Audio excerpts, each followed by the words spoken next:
Bonjour à toutes et à tous, j'espère que vous allez bien. Je suis heureuse de vous retrouver cette semaine dans cette émission santé sur Radio JM.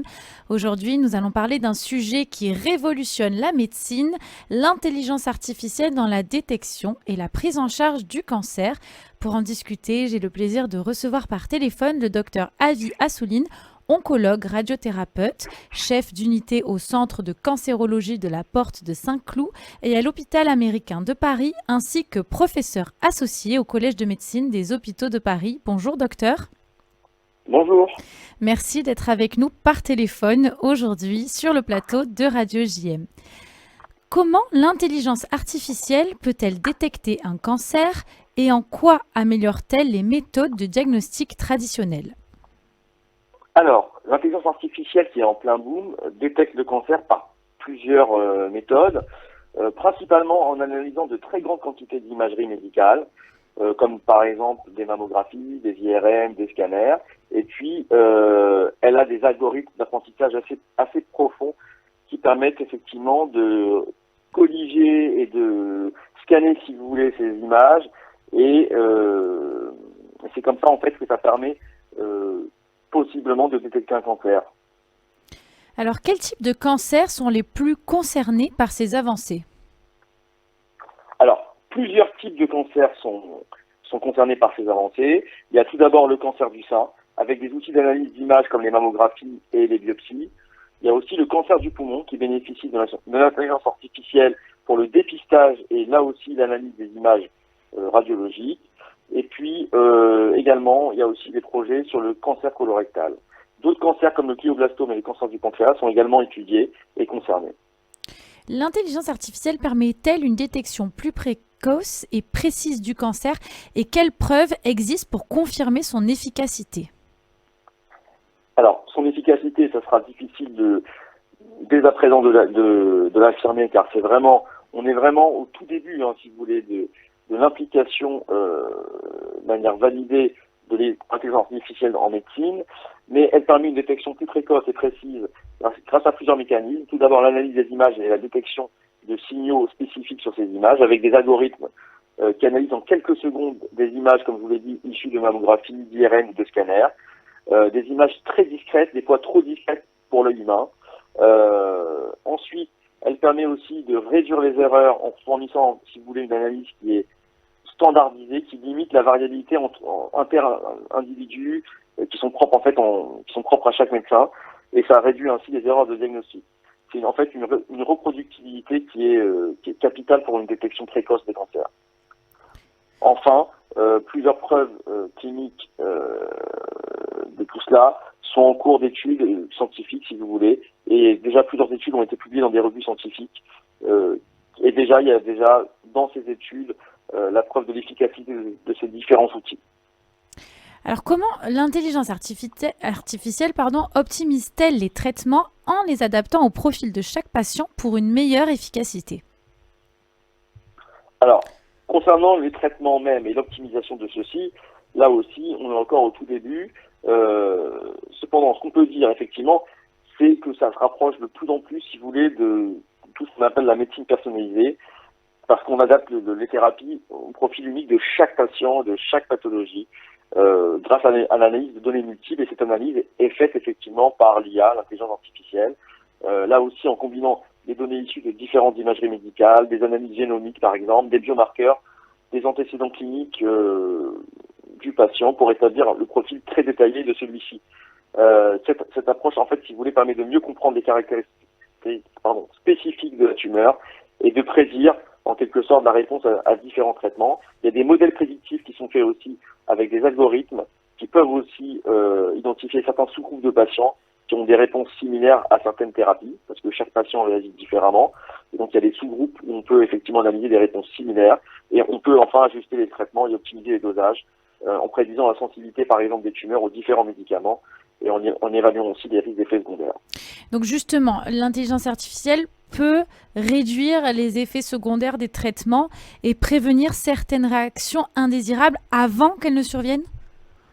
Alors là aussi, c'est en cours d'étude, on est au tout début, mais effectivement, elle pourrait contribuer à réduire les effets secondaires des traitements et à prévenir certaines réactions indésirables. justement avant qu'elles ne surviennent, ne serait-ce que par la prédiction de la toxicité en intégrant des données issues d'imagerie, des analyses génomiques, comme tout à l'heure je l'ai dit, des biomarqueurs, des antécédents cliniques du patient. Elle peut aussi identifier des patients à risque de développer des effets secondaires sévères, par exemple en croisant des informations sur le profil génétique et les comorbidités.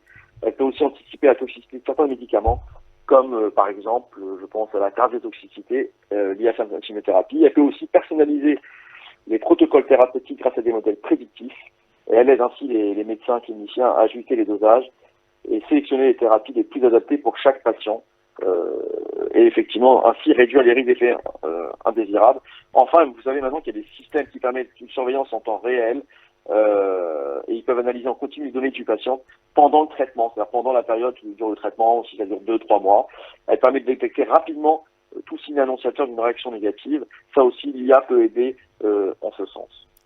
Et est-ce que donc l'IA peut aider à détecter précocement une rechute ou une complication? Alors oui, elle peut réaliser ceci, par exemple, en faisant un suivi post-thérapeutique personnalisé. Il y a des outils, il y a des systèmes qui sont en cours d'élaboration, notamment avec l'Institut Gustave Roussy, qui analysent des images numériques de biopsie pour prédire, si vous voulez, le risque de rechute chez des patients qui ont un cancer du sein précoce en l'occurrence. Et ce type d'outil permet d'anticiper la récidive avant l'apparition des symptômes cliniques. Et puis enfin, il y a une analyse continue de données cliniques et biométriques en intégrant là aussi des données issues d'imagerie, de tests sanguins, de biomarqueurs. Et là aussi, l'IA peut jouer dessus pour nous aider dans la surveillance régulière. L'IA joue-t-elle un rôle également dans l'amélioration de la communication entre les patients et les soignants? Alors, là aussi, c'est un domaine que l'IA peut effectivement, dont l'IA peut explorer les pistes. Vous savez, maintenant, il y a des assistants virtuels, ce qu'on appelle aussi des chatbots. Il y a des agents conversationnels, qui permettent aux patients d'obtenir des réponses instantanées à leurs questions, de prendre rendez-vous, par exemple, ou de suivre l'évolution de leurs symptômes. Ces outils qui sont de plus en plus diffusés facilitent l'accès à l'information et aident à trier les demandes du patient avant l'intervention même du médecin. Il y a aussi le suivi personnalisé de la télémédecine. Là aussi, il y a plusieurs outils qui sont déjà là aussi en place en combinant les données cliniques et les retours du patient sur, par exemple, une application sur leur iPhone. L'IA peut aussi offrir un suivi régulier et personnalisé et toutes ces informations remontent au médecin, au praticien qui s'occupe du malade et qui peut adapter ainsi la réponse thérapeutique. Et enfin, les systèmes d'IA permettent d'optimiser la transmission d'informations en analysant et en synthétisant au mieux les dossiers médicaux et permettent aux professionnels de santé d'accéder rapidement aux informations essentielles qui sont dans ces dossiers médicaux et ça accélère ainsi la prise de décision et une meilleure coordination des soins. La peur que l'IA remplace un jour les médecins est-elle fondée ou restera-t-elle toujours un simple outil d'aide à la décision? Alors effectivement, c'est une bonne question. Alors cette question peut être posée d'ailleurs dans d'autres métiers puisque l'IA vous savez très bien, ne se limite pas qu'au domaine de la santé et de la médecine. Et effectivement, la crainte que l'IA remplace un jour les médecins, moi, à mon sens, semble largement infondée, car tous les experts et tous les études s'accordent à dire que l'IA demeurera un outil d'aide à la décision, certes efficace, puissant, mais qui sera surtout conçu pour soutenir et optimiser le travail des professionnels de santé, des médecins, plutôt que de les remplacer. Hein, je vois ça plus en complémentarité de l'expertise humaine, médicale et paramédicale qu'autre chose. Alors, quelles sont les limites et défis actuels de son utilisation en oncologie? Alors, en oncologie, les limites et les défis actuels, je dirais, se situent à plusieurs niveaux. D'abord, la qualité et la standardisation des données. Les algorithmes nécessitent, si vous voulez, de grandes quantités d'informations, de données de haute qualité. Les données doivent être aussi de haute qualité, c'est important, cet élément, pour que les algorithmes puissent être entraînés. C'est comme un humain, comme un cerveau humain, si vous voulez. Or, en oncologie, les imageries médicales, on a parlé des scanners, des IRM, etc., et les données histopathologiques, génomiques, présentent souvent une très grande hétérogénéité, et ça peut limiter la performance des outils, des modèles de l'IA, s'ils ne sont pas correctement normalisés. Ça, c'est une première limite. Ensuite, l'interprétabilité et la transparence de ces données. Beaucoup de modèles d'IA, si vous voulez, fonctionnent un peu comme des boîtes noires, d'après ce que l'on en sait. Et effectivement, le manque d'explicabilité rend difficile pour les cliniciens de comprendre comment la décision a été prise, comment la prédiction a été obtenue. Ensuite, il faudra valider tout ça par des études scientifiques rigoureuses, qu'on appelle l'evidence-based medicine, vraiment, avec des études à grande échelle. Mais là aussi, tout à l'heure, je le disais, les études ont déjà commencé à être menées, publiées, mais il faut encore plus d'études. Enfin, les questions éthiques et la protection des données restent un enjeu majeur, un élément majeur dans la réflexion de tout ce que vous avez dit, notamment dans le respect et la confidentialité des données, la prévention aussi d'un usage, on va dire, malsain, voire abusif des informations. Voilà, donc malgré toutes les avancées prometteuses, à mon sens, qui améliorent le diagnostic précoce, la personnalisation des traitements, l'IA en oncologie doit encore surmonter beaucoup de défis techniques, cliniques, éthiques, avant d'être pleinement intégré dans notre pratique au quotidien. Alors pour finir, docteur, comment garantir que l'IA reste bien un outil au service des soignants et des patients sans déshumaniser la relation médicale? Alors là aussi, une question très importante. D'abord, il faudra maintenir l'humain dans la boucle, c'est capital. Je répète, l'IA doit être conçu en tout cas comme un système d'aide à la décision, mais les recommandations doivent toujours être soumises et mises en œuvre par les humains, par l'expertise humaine, les médecins et les professionnels de santé. Et la responsabilité finale, évidemment, incombera aux médecins et non pas à l'ordinateur, à l'IA. Ensuite, comme tout à l'heure on disait, il faut une transparence dans les algorithmes et leur façon de fonctionner pour qu'on puisse effectivement gagner en confiance.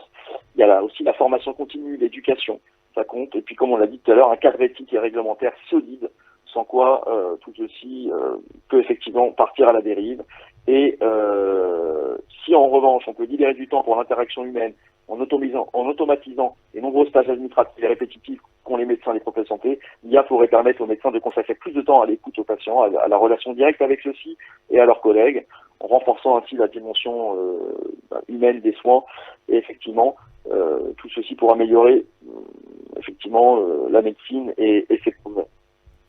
Merci beaucoup, docteur Assouline, Merci à vous pour votre invitation.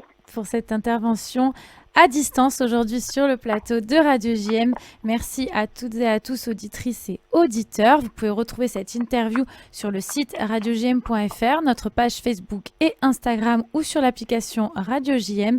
Et bien sûr, si vous avez des commentaires ou des questions, vous pouvez écrire sur notre page Facebook ou en privé sur mon mail rebecca@radiojm.fr. Merci.